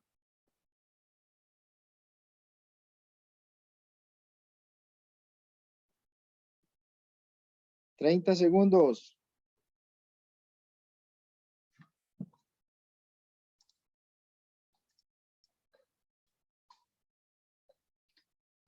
Tengo 23 respuestas y 20 segundos. 24 respuestas. Ya respondieron todos. Reposición y en subsidio de apelación. Fallaron quienes dijeron apelación. Fallaron quienes dijeron que no procedía recurso. Fallaron quienes dijeron que solo reposición. Marcador. Subió Joimpa. Jorge. Carolina se mantuvo en los primeros lugares. Viviana y César subieron. Bueno, vamos a ver la siguiente. El traslado del recurso de apelación no procede cuando se recurra a auto que rechaza demanda o niega mandamiento ejecutivo. ¿Falso o verdadero? Tienen un minuto.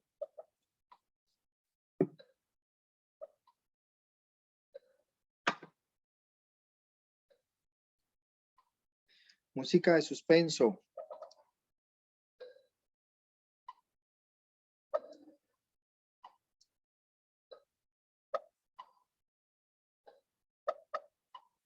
¿30 segundos?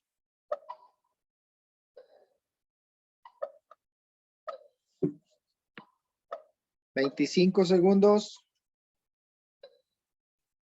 Nos faltan 5 por responder.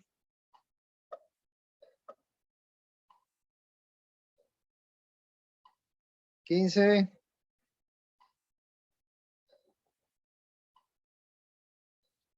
5 segundos, señores. Falta 1 por responder. 16 no acertaron, 9 acertaron, señores. En este caso no hay traslado, no hay traslado. Eso fue una de las reformas de la 2080.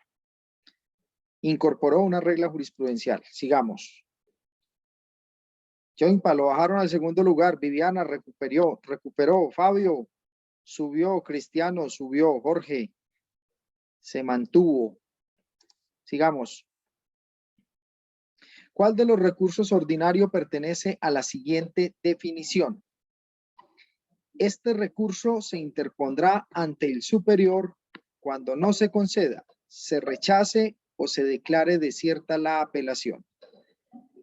Súplica, reposición, queja, apelación.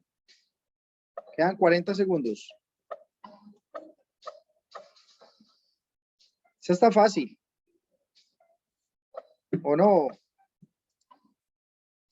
¿Qué dice Orfa? ¿Fácil o no?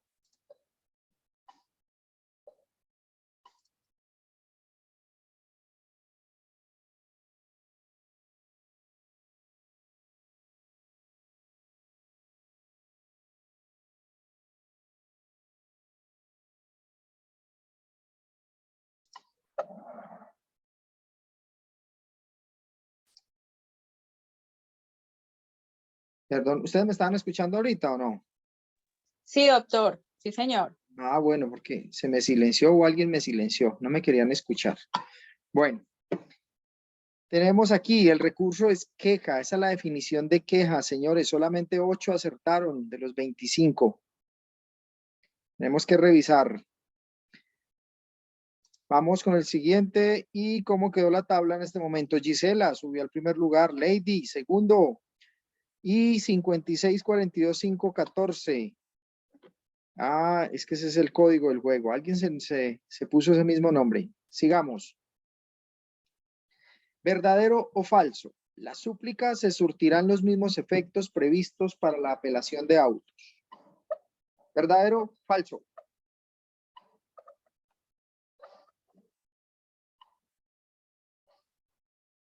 $80 segundos.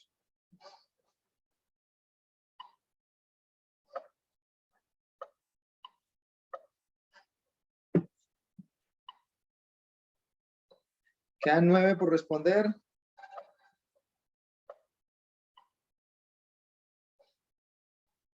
Quedan 6, 5 por responder.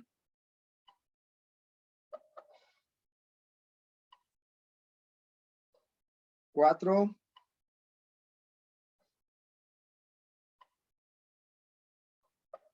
2. 1.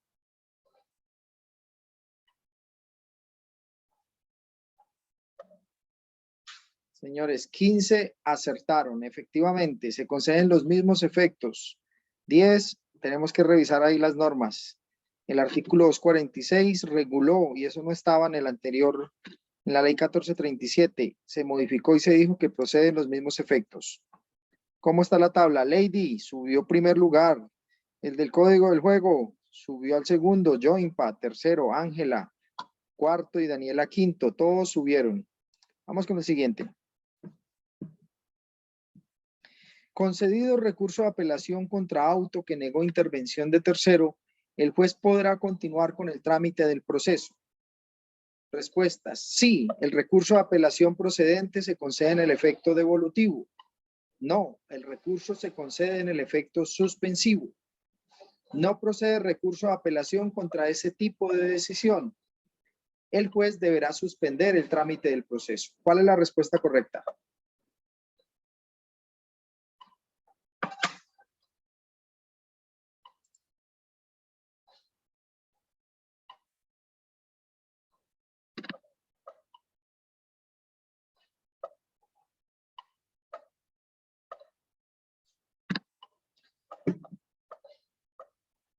¿46 segundos? 45. 40. Esta sí les está dando Lidia.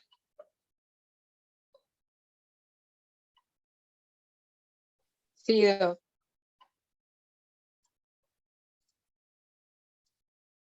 Esta tiene que ver con los efectos.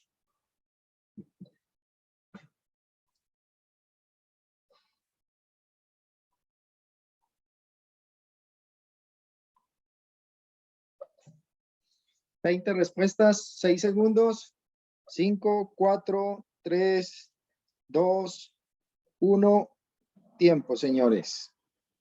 El recurso de apelación procedente se concede en el efecto devolutivo. Por eso se puede continuar con el proceso, señores. 17 fallaron. 7 acertaron. Y aquí Daniela subió mucho. Ángela quedó de primer lugar. César de segundo. Vamos a seguir. Tiene 4 respuestas correctas seguidas, Daniela. Felicitaciones. Vamos con, creo que la última. 9 de 9.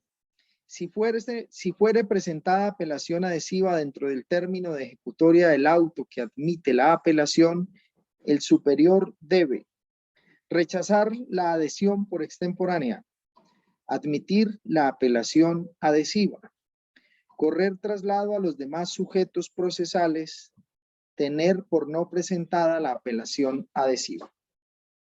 Quedan 40 segundos, señores.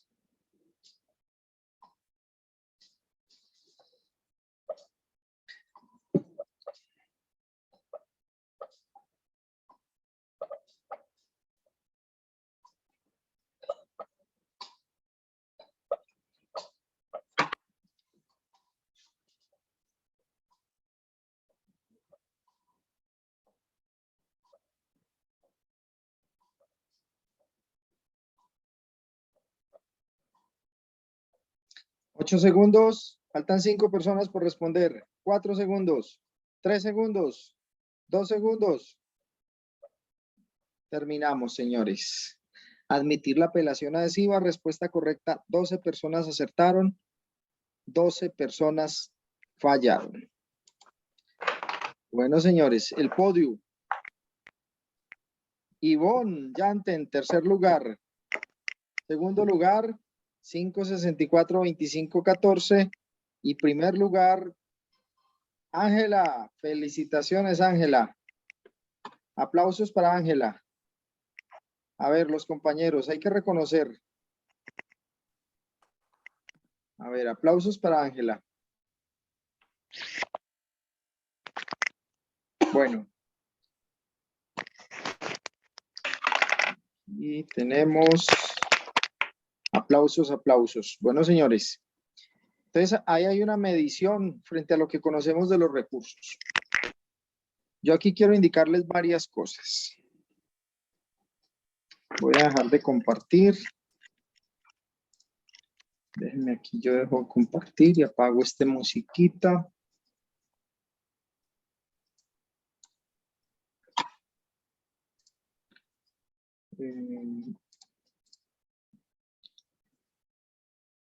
Listo, señores.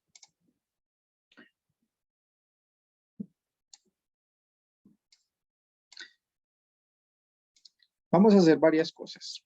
A ver. Lo primero, les pregunto. ¿Ustedes leyeron el material de recursos ordinarios y extraordinarios? Quiero que me contesten con franqueza. ¿Vieron el material? ¿Lo leyeron? ¿Lo revisaron? No, por aquí me están diciendo. A ver, señores.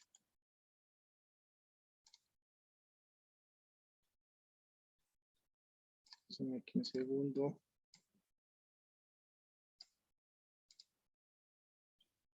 De ojeadita, doctor. Bueno, ¿qué más? ¿Y por qué no se animan a hablar? Yo los veo hoy muy callados. A ver, ¿qué les pasó? ¿El fin de semana los ratones hicieron sus estragos o qué?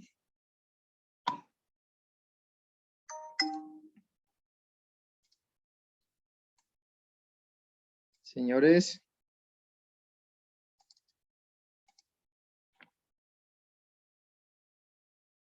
Por encima, qué pena. De ojeada, no señor. Katy ni responde, ella se ríe solamente. A ver, señores. Yo sí les quiero aquí hacer un pequeño jalón de orejas a la mayoría. Aquí sí, como dice el dicho, al que le caiga el guante, que se lo aguante. Yo desde un principio les señalé, o les indiqué, miren que es que esto no me quiere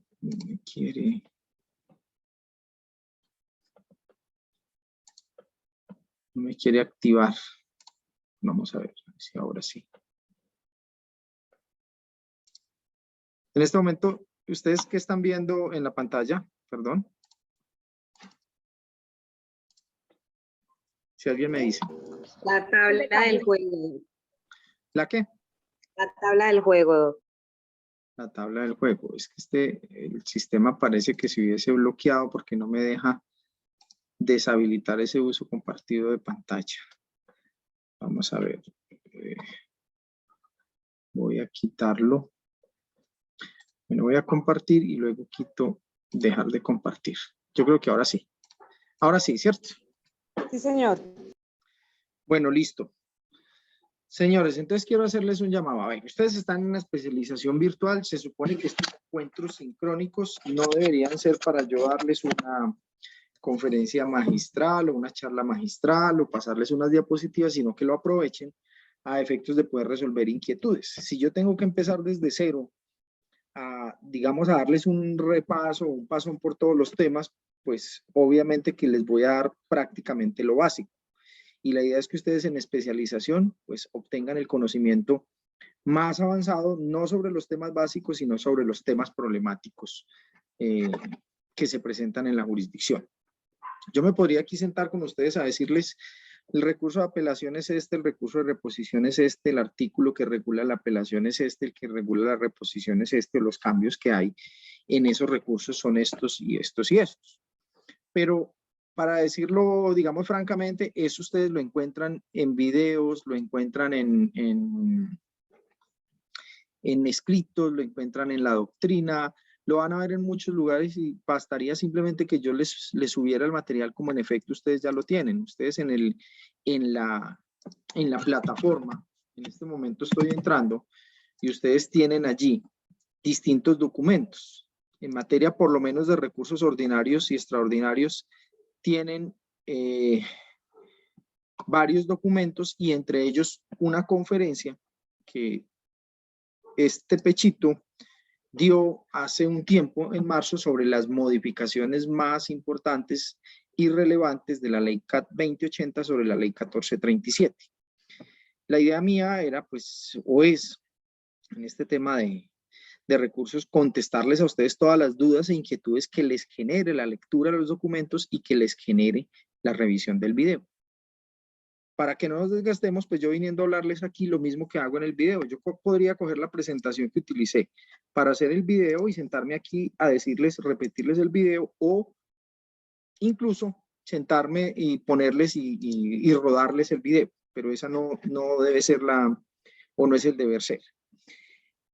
Entonces, por favor, revisen en cuanto puedan los documentos que están subidos en este momento en la plataforma, que además les voy a poner visibles las diapositivas que yo presentaría, con las cuales yo haría una presentación sobre el tema de recursos. En este momento la estoy dejando visible para que ustedes puedan acceder a ella. Tienen también unos documentos sobre recursos extraordinarios, sobre mecanismo eventual de revisión, tienen el video de los recursos. De hecho, el video que yo tengo allí se basa en las diapositivas que también les puse allí. O sea, cuando hice el video, cuando hice esa exposición, me basé prácticamente en esas mismas diapositivas que ustedes están viendo allí. Entonces tienen todo el material suficiente para que ustedes puedan, a raíz de ello, pues generarse todas las inquietudes y todas las dudas, que es la idea que yo les resuelva aquí, que yo hable con ustedes aquí. Entonces, por favor, para mañana, por lo menos revisar lo que son las diapositivas, la conferencia y el documento sobre recursos extraordinarios, mecanismo eventual de revisión y extensión de jurisprudencia, que es una carpeta que está compartida allí. Allí hay muchas cosas, pero digamos que en las 3 decisiones que están allí subidas están las características del recurso extraordinario, las características del recurso de unificación de jurisprudencia, las características del mecanismo eventual de revisión y las características de la extensión de jurisprudencia. Entonces la idea es que mañana es el último día de encuentros sincrónicos. Obviamente que ya no vamos a poder revisar a fondo tema de notificación, el régimen probatorio, y como decía alguno de sus compañeros en su momento, que pudiésemos revisar el tema de medidas cautelares. Como ven, el tiempo no da, y menos si yo me pongo desde un principio, desde cero, a hablarles de toda la temática. Entonces les voy a habilitar, están habilitados estos materiales para que ustedes procedan a la lectura y a revisarlos para el día de mañana. Digamos, con alguna tristeza encuentro, por ejemplo, que muchos de ustedes han ingresado y están aquí. Me dice aquí Daniela que no le permite abrir las diapositivas. Por favor, alguien intenta ver si las puede abrir, porque yo aquí las abrí y me lo permitió. Tratar nuevamente, Ivonne, a ver si... Bueno, entonces, yo, por ejemplo, con tristeza veo, muchos de ustedes han estado permanentemente y han ingresado cada vez que estamos en sesión presencial, sincrónica. Y con base en ello creo que les ha servido para responder las actividades o los cuestionarios que se dejan en las unidades. Pero, por ejemplo, las personas que no han ingresado y que no, por alguna circunstancia, no pueden venir a las sesiones sincrónicas, pues la participación en estas sesiones son indispensables para resolver los cuestionarios y las actividades. Y yo veo que los videos de las sesiones, por ejemplo, de derecho, las del procedimiento ordinario, tienen, el video que más tiene 8 vistas, y ustedes son 59 personas. Quiere decir que por lo menos entre unas 10, 12, 15 personas ni siquiera han visto los videos de las últimas 3 sesiones sincrónicas. Y en ese sentido, pues, es difícil que entonces así esperen avanzar con la realización de las actividades. Los que están aquí, pues finalmente al estar aquí toman los apuntes y pueden resolverlas, pero los que no están aquí y ni siquiera ven los videos, pues definitivamente creo que van a tener problemas con las notas si se sigue en esa tónica. Es un llamado de atención porque de todas maneras es una especialización donde ustedes deben cumplir unos compromisos y pues lo que les dije desde el principio, deben aprovechar para aprender y despejar dudas. Si fuera solo para hacer actividades, no haríamos actividades sincrónicas, sino simplemente, nuevamente, les dejo lecturas y ustedes responden los cuestionarios con base en las lecturas, pero creo que esa no es la idea. Como hoy solamente vamos hasta las 9, entonces les queda de tarea como actividad asincrónica, revisar el video, revisar los documentos y mañana nos vemos para que iniciemos con esos puntos. Y si al final alcanzamos, pues hablamos algo de notificaciones y de pruebas para terminar así las actividades sincrónicas de este módulo. ¿Listo? Bueno, señor doctor. Listo. Muchas gracias, Una pregunta. señora. La carpeta donde están los documentos que hay que leer son los de la unidad 2, ¿cierto? La carpeta compartida de Drive. No, en la unidad 2 hay unos documentos que, digamos, sirven de refuerzo, sirven de actividades complementarias. Pero, perdón, los documentos de esta unidad de recursos están en la unidad de recursos ordinarios y extraordinarios. Al Ahí final estamos. de campo. Porque es que a mí no me sale nada.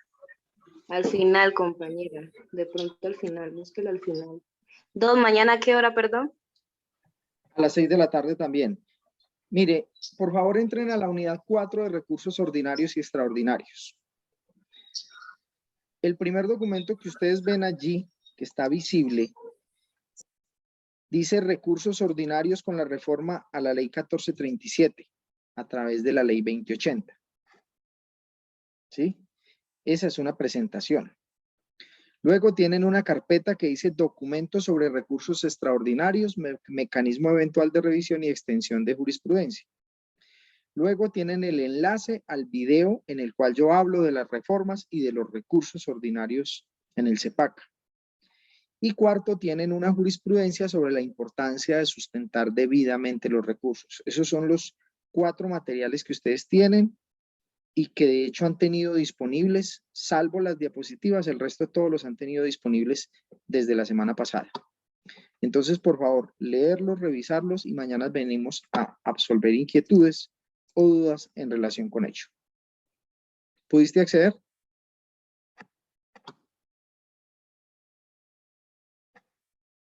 Sí, señor, ya. Ok. Tengo los 4. Listo. Entonces les agradezco a todos y mañana nos vemos Dios mediante a las 6 de la tarde. Que descansen, que tengan buena noche. Gracias, doctor. Gracias, luego. doctor. Feliz noche. Gracias. Gracias. Gracias, doctor.